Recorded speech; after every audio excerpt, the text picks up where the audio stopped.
Hello दोस्तों, मेरा नाम है संग्राम और आज है दिन 19 अगस्त 2026। तो चलिए दोस्तों देखते हैं क्या हाल है हमारे पोर्टफोलियो का। तो चलिए दोस्तों देखते हैं क्या हाल है हमारे पोर्टफोलियो का। सबसे पहले दोस्तों देख लेते हैं हमारा जीरोधा का ट्रेडिंग अकाउंट क्या कहता है।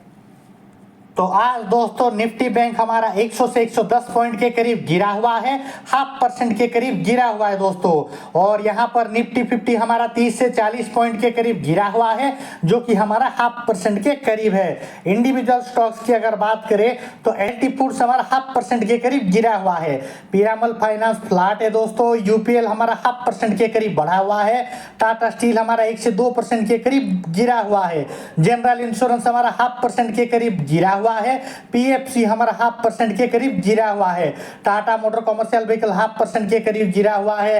टाटा मोटर पैसेंजर व्हीकल 0.5% के करीब गिरा हुआ है।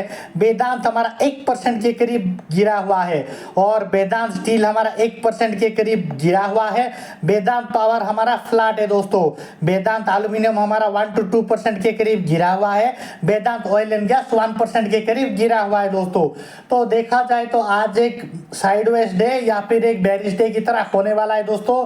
तो चलिए दोस्तों देख लेते हैं क्या प्रॉफिट बुकिंग करने जैसा कुछ है हमारे पास। तो जैसे कि आप सबको पता ही है दोस्तों, ये हमारा स्विंग ट्रेड का पोर्टफोलियो है, जो कि हमारा 13 to 14% के करीब गिरा हुआ है।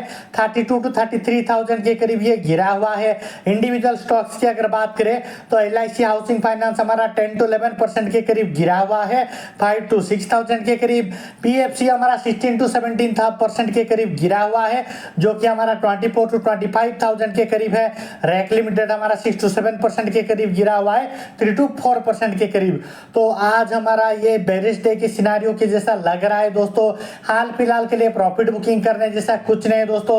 अगले कुछ दिनों में निफ्टी जब अच्छा खासा अपसाइड का मोमेंटम दे देगा, तब जाकर हमें कोई अच्छा खासा बड़ा मुनाफा देखने को मिल सकता है दोस्तों। तो चलिए दोस्तों इसको ग्रो होने के लिए छोड़ देते हैं। तो यह है दोस्तों हमारा कोटक नियो का पोर्टफोलियो, जिसमें हमारा ओवरऑल प्रॉफिट 17 to 18,000 के करीब देखने को मिल रहा है। 68 to 69% के करीब ये बढ़ा हुआ है दोस्तों। इंडिविजुअल स्टॉक्स की अगर बात करें तो एलटी फूड्स हमारा 17 to 18,000 के करीब बढ़ा हुआ है, 69 to 70% के करीब। विम्प्लास्ट हमारा आज भी गायब है दोस्तों। नए वैल्यूएशन के साथ सेलो वर्ल्ड के नाम पे ये वापस आने वाला है दोस्तों। ये जब नए वैल्यूएशन के साथ नए नाम पे आएगा, तब जाकर हमें कोई अच्छा खासा बड़ा मुनाफा मिल जाएगा, ऐसा मुझे लगता है दोस्तों। तो इसको ग्रो होने के लिए छोड़ देते हैं दोस्तों। तो चलिए दोस्तों आगे बढ़ते हैं। अगर आप लोगों को भी स्टॉक मार्केट के रिगार्डिंग कोई क्वेरी या फिर जानकारी की जरूरत पड़े तो मुझे कमेंट में जरूर बताइए दोस्तों, ताकि मैं आप सबकी कोई मदद कर सकूं। तो यह है दोस्तों हमारा क्रिप्टो करेंसीज का अकाउंट, जो कि 56% के करीब गिरा हुआ है। आज के दिनों में 0.11% के करीब बढ़ा हुआ है दोस्तों। तो जैसे कि आप सबको पता ही है दोस्तों, क्रिप्टो करेंसी एक लॉन्ग टर्म इन्वेस्टमेंट है। ज्यादा से ज्यादा टाइम तक हम इसको होल्ड करेंगे, तब जाकर हमें कोई अच्छा खासा क्रिप्टो करेंसी हमारे हाथ लगेगा, ऐसा एक्सपेक्ट कर सकते हैं दोस्तों। तो चलिए दोस्तों इसको ग्रो होने के लिए छोड़ देते हैं और आगे बढ़ते हैं। ये है दोस्तों हमारा ग्रो का पोजिशनल ट्रेड वाला अकाउंट, जिसमें हमारा 1 डे रिटर्न में 500 to 1000 के करीब गिरा हुआ है। 0.09% के करीब गिरा हुआ है दोस्तों। और यहाँ पर दोस्तों टोटल रिटर्न्स की बात करें तो 75 to 76,000 के करीब गिरा हुआ है। 11 to 12% के करीब ये गिरा हुआ है दोस्तों। और इंडिविजुअल स्टॉक्स की अगर बात करें तो रैक लिमिटेड हमारा 53 to 54% के करीब गिरा हुआ है। 10 to 11% के करीब गिरा हुआ है। पीएफसी की बात करें तो 22 to 23,000 के करीब ये गिरा हुआ है। 12 to 13% के करीब ये गिरा हुआ है दोस्तों। और यहाँ पर हमारा ये ग्रो का पोजिशनल ट्रेड वाला अकाउंट 20 to 30% तक जब तक पहुंच ना जाए, तब तक हम इसमें कोई प्रॉफिट बुकिंग नहीं करेंगे दोस्तों। इसको एज इट इज हम थोड़ा वेट करना पड़ेगा पेशेंस के साथ। अगले कुछ दिनों में निफ्टी जब अच्छा खासा अपसाइड का मोमेंटम दे देगा, तब इसमें हम अच्छा खासा प्रॉफिट बुकिंग कर लेंगे दोस्तों। तो चलिए दोस्तों देख लेते हैं हमारा म्यूचुअल फंड्स का क्या हाल है। तो 1 डे रिटर्न में हमारा 400 to 500 के करीब ये बढ़ा हुआ है, 0.03% के करीब। टोटल रिटर्न में 1,19,000 to 1,20,000 के करीब बढ़ा हुआ है, 9% के करीब ये बढ़ा हुआ है दोस्तों। इसका XIRR पॉजिटिव में आ गया है दोस्तों। 5.92% का पॉजिटिव XIRR हमें देखने को मिल रहा है दोस्तों। तो ये हमारा अच्छा खासा परफॉर्म कर रहा है म्यूचुअल फंड, डरने की कोई बात नहीं है। तो चलिए दोस्तों इसको एजिटी छोड़कर हमारा इन्वेस्टमेंट अकाउंट की तरफ देख लेते हैं। तो यह है दोस्तों हमारा एंजल वन का इन्वेस्टिंग अकाउंट, जो कि हमारा 41 to 42,000 के करीब बढ़ा हुआ है, 20 to 21% के करीब बढ़ा हुआ है। म्यूचुअल फंड की अगर बात करें तो 11 to 12% के करीब ये बढ़ा हुआ है और इसका XIRR भी पॉजिटिव में आ गया है दोस्तों।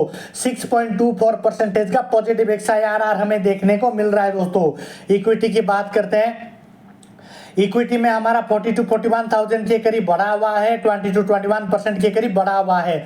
बेस की बात करते हैं दोस्तों, मिड कैप हमारा 42 to 43% के करीब बढ़ा हुआ है, लार्ज कैप हमारा 9 to 10% के करीब बढ़ा हुआ है, स्मॉल कैप हमारा 48 to 49% के करीब गिरा हुआ है। सेक्टर वाइज देख लेते हैं, फाइनेंस और हाउसिंग 128 to 129% के करीब बढ़ा हुआ है, ऑटोमोबाइल और ट्रक्स हमारा 91 to 92% के करीब बढ़ा हुआ है, स्टील और आयरन 15 to 16% के करीब बढ़ा हुआ है, ऑटोमोबाइल और पैसेंजर कार 41 to 42% के करीब गिरा हुआ है, पेस्टिसाइड और एग्रोकेमिकल 3 to 4% के करीब बढ़ा हुआ है, अदर्स हमारा 5 to 6% के करीब बढ़ा हुआ है। अदर्स में हमारा फाइनेंस और NBFC 7 to 8% के करीब गिरा हुआ है, एल्यूमिनियम प्रोडक्ट्स हमारा 1067 to 1067% के करीब बढ़ा हुआ है, मेटल और नॉन प्यूरस 4 to 5% के करीब गिरा हुआ है, पावर जनरेशन 43 to 44% के करीब गिरा हुआ है, मेटल और प्यूरोस हमारा 3 to 4% के करीब बढ़ा हुआ है, ऑयल और रिफाइनरी 67 to 68% के करीब गिरा हुआ है दोस्तों। तो यहाँ पर जो रेड में देख पा रहे होंगे दोस्तों, इसमें थोड़ा बाइंग करने की जरूरत है और नीचे में थोड़ा एवरेज आउट करने की जरूरत है दोस्तों। तो चलिए दोस्तों इंडिविजुअल स्टॉक्स का हाल भी देख लेते हैं। वेदांत एल्यूमिनियम 1068 to 1069% के करीब बढ़ा हुआ है, पीरामल फाइनेंस 127 to 128% के करीब बढ़ा हुआ है, Tata motor commercial vehicle 91 to 92% के करीब बढ़ा हुआ है, टाटा स्टील 15 to 16% के करीब बढ़ा हुआ है, यूपीएल हमारा 3 to 4% के करीब बढ़ा हुआ है, वेदांत स्टील हमारा 3 to 4% के करीब बढ़ा हुआ है, वेदांत हमारा 4 to 5% के करीब गिरा हुआ है, जनरल इंश्योरेंस 5 to 6% के करीब गिरा हुआ है, पीएफसी हमारा 8 to 9% के करीब गिरा हुआ है, Tata motor passenger vehicle 41 to 42% के करीब गिरा हुआ है, वेदांत पावर 43 to 44% के करीब गिरा हुआ है, ऑयल एंड गैस 87 to 68% के करीब गिरा हुआ है दोस्तों। तो हाल फिलहाल के लिए हमारे इक्विटी अच्छा खासा परफॉर्म कर रहे हैं दोस्तों, डरने की कोई बात नहीं है। तो चलिए दोस्तों मिलते हैं हम हमारे अगले वाले एपिसोड कल में।